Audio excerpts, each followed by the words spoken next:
Hello everyone, I'm Sir JC and you are watching Literature Unfolded. For today's episode, we are about to discuss the pre-colonial literature in the Philippines. But before digging into our lesson proper, let's define literature. Literature came from the Latin word litera, which means letters, and referring to the connection with the written word. Literature is a body of written works that use language to convey ideas, emotions, and stories, often characterized by artistic expression and cultural significance. Ang literature o panitikan ay ang kabuuan ng mga nasusulat o naisagawang akda na gumagamit ng wika. As an art, literature can be described as the organization of words that gives pleasure. Ang Pilipinas ay may makulay na panitikan. Ang Philippine literature ay kinabibilangan ng mga epikong bayan, mga tula ni Jose Rizal at iba pang literary artists, mga kwentong bayan, at mga makabagong nobela at maiikling kwento mula sa iba't ibang panahon at rehiyon ng ating bansa. That's why we have to travel back in time at ating balikan ang ating history dahil it influenced the literature of today's generation. Because the Philippine literature evolved and progressed in accordance to the events from the past. With that, ating simulan ang ating journey sa pagtalakay mula sa pre-colonial period. The pre-colonial literature started before Christ to 1565. It is also known as the pre-Spanish literature. Yes, you heard it right. Mayroon ng makulay na panitikan ang mga early Filipinos bago pa man dumating ang mga dayuhan o mananakop. Pre-colonial literature in the Philippines encompasses the oral and written traditions of our indigenous Filipino cultures, including the epics, chants, proverbs, and folktales that reflect beliefs, values, and social practices of early Filipinos before the Spanish colonization. However, written literary forms did not last long during the pre-colonial period in the Philippines, primarily because indigenous cultures relied on oral tradition only for preserving and transmitting their literature. Kapag sinabing oral tradition, ang kanilang mga kwento, epiko at kaalaman ay ipinapasa lamang sa pamamagitan ng pag-awit, pagsasalita at pagkukwento mula sa isang henerasyon patungo sa susunod pa. In addition, the materials used for literary writing during the pre-colonial period in the Philippines such as bamboo canes, leaves, and bark were easily perishable, which contributed to the loss and limited preservation of the written texts from this era. Kaugnay nito, ang mga sistemang pagsulat ay hindi na din gaanong naging malaganap o tumagal dahil na din sa pagdating ng mga mananakop na Espanyol. In line with that, baybayin is an ancient script or the earliest writing system used by pre-colonial Filipinos, characterized by its syllabic nature and primarily used for writing Tagalog and other languages in the Philippines before the arrival of the Spanish colonizers. The term baybayin comes from the Tagalog root word baybay, which means to spell. For many years, the script was incorrectly referred to as Alibata, based on the arrangement of another alphabet system, Arabic. Again, baybayin is the correct term for the early writing system in the Philippines. Baybayin is a pre-Hispanic script. Mayroon itong 17 characters, each representing a syllable or pantig rather than individual letters. Generally, the stories or narration which are considered as the first tools of man to define the human world is called folk narratives. A folk narrative is a traditional story passed down orally within a community, often encompassing various types of narrations or stories that reflect cultural values, beliefs, and historical experiences. Ang folk narratives ay madalas na ginagamit upang bigyan ng pakahulugan ang mga natural na phenomena at iba pang mga hindi maipaliwanag na pangyayari noong araw. Sa pamamagitan ng mga ito, ang mga sinaunang tao ay nagkakaroon ng paraan upang ipaliwanag ang mga bagay tulad ng mga likas na kalamidad, ang pinagmula ng mga hayop at halaman, at iba pang aspeto ng kanilang kapaligiran gamit ang kanilang mga paniniwala. Maraming uri ang folk narratives. With that, let's identify them one by one and cite some examples for each. First, legend. It is often referred to in Filipino as alamat. Legends are semi-true stories that often discuss the origin of something. It is a traditional narrative that explains the origin of a particular thing, place, a natural feature, a cultural practice, or an important historical event. Ang mga alamat ay nagiging bahagi ng isang kolektibong alaala ng komunidad at nagbibigay ng konteksto at kahulugan sa kanilang kultura at kasaysayan. Halimbawa, maaaring magkwento ang isang alamat kung paano nabuo ang isang bundok, bagay o kung paano nagkaroon ng isang partikular na tradisyon. Here are some of the examples of legend. Alamat ng Bulkang Mayon, alamat ng pinya, alamat ng ampalaya, alamat ng saging, alamat ng bayabas, at alamat ng butiki, at marami pang iba. Second, myth.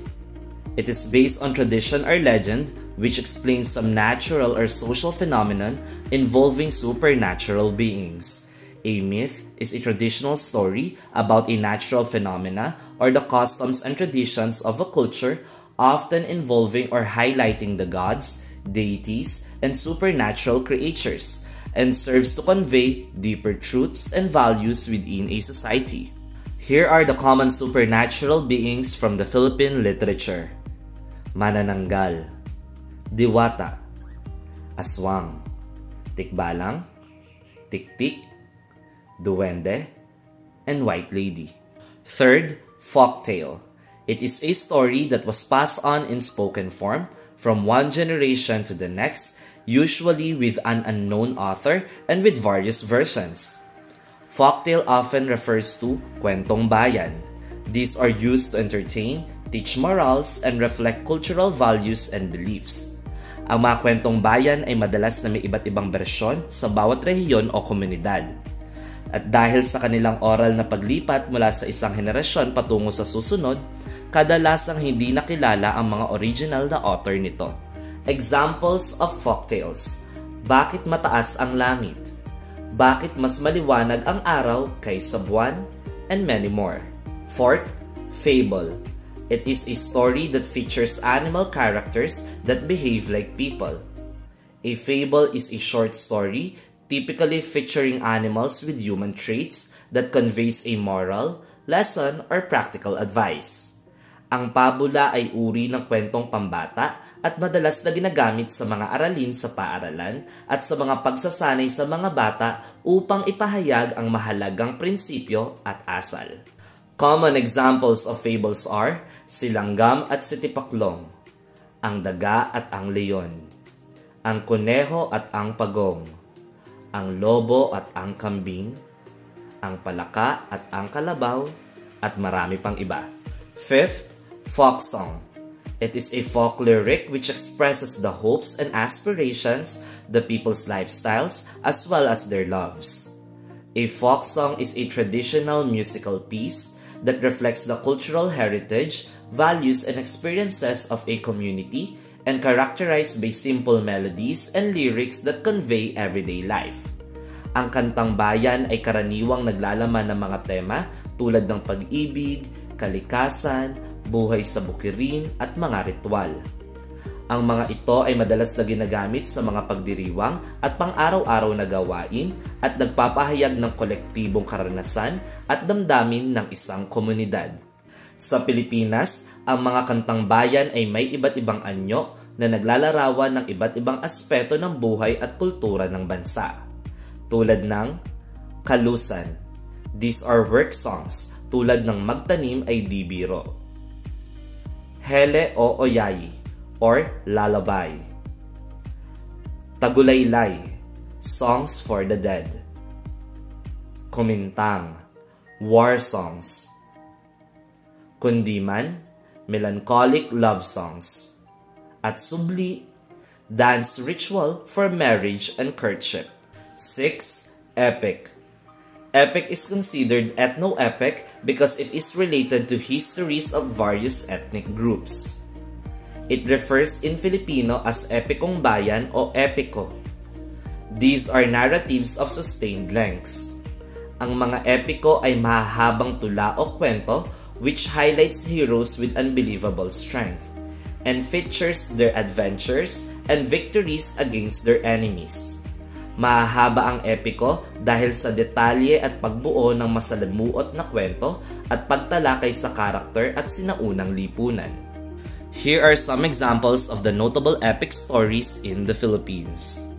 Biyag ni Lamang, an epic from Ilocos region. Ibalon, an epic from Bicol region. Indarapatra at Sulaiman, an epic from Mindanao. 7th, proverb. It is a short verse that offers wisdom. A proverb is a short verse commonly known as wise saying. It expresses a general truth, piece of advice, or moral lesson, often based on common sense or experience. It refers to salawikain in Filipino. Here are some examples of proverbs. Kung may itinanim, may aanihin. Ang hindi lumingon sa pinanggalingan ay hindi makakarating sa paroroonan. 8. Riddle. It serves as a form of folk speech and is about battle of the wits. Riddles are puzzling questions or statements designed to challenge the solver's wit and ingenuity. Ginagamitan ito ng creative thinking upang masagot ang mga tanong and also to decipher their hidden meanings. Sa Filipino, tinatawag ito na bugtong. Here are some examples of riddles. Malambot na parang ulap, kasama ko sa pangarap. The answer is, unan or pillow. Kay lapit-lapit na sa mata, di mo pa rin makita. The answer is, tenga or ear. Hinila ko ang tadyang, lumipad ang tiyan. The answer is, umbrella or payong. And that's it for today's video about the pre-colonial literature in the Philippines. I hope you learned a lot. See you in our next video.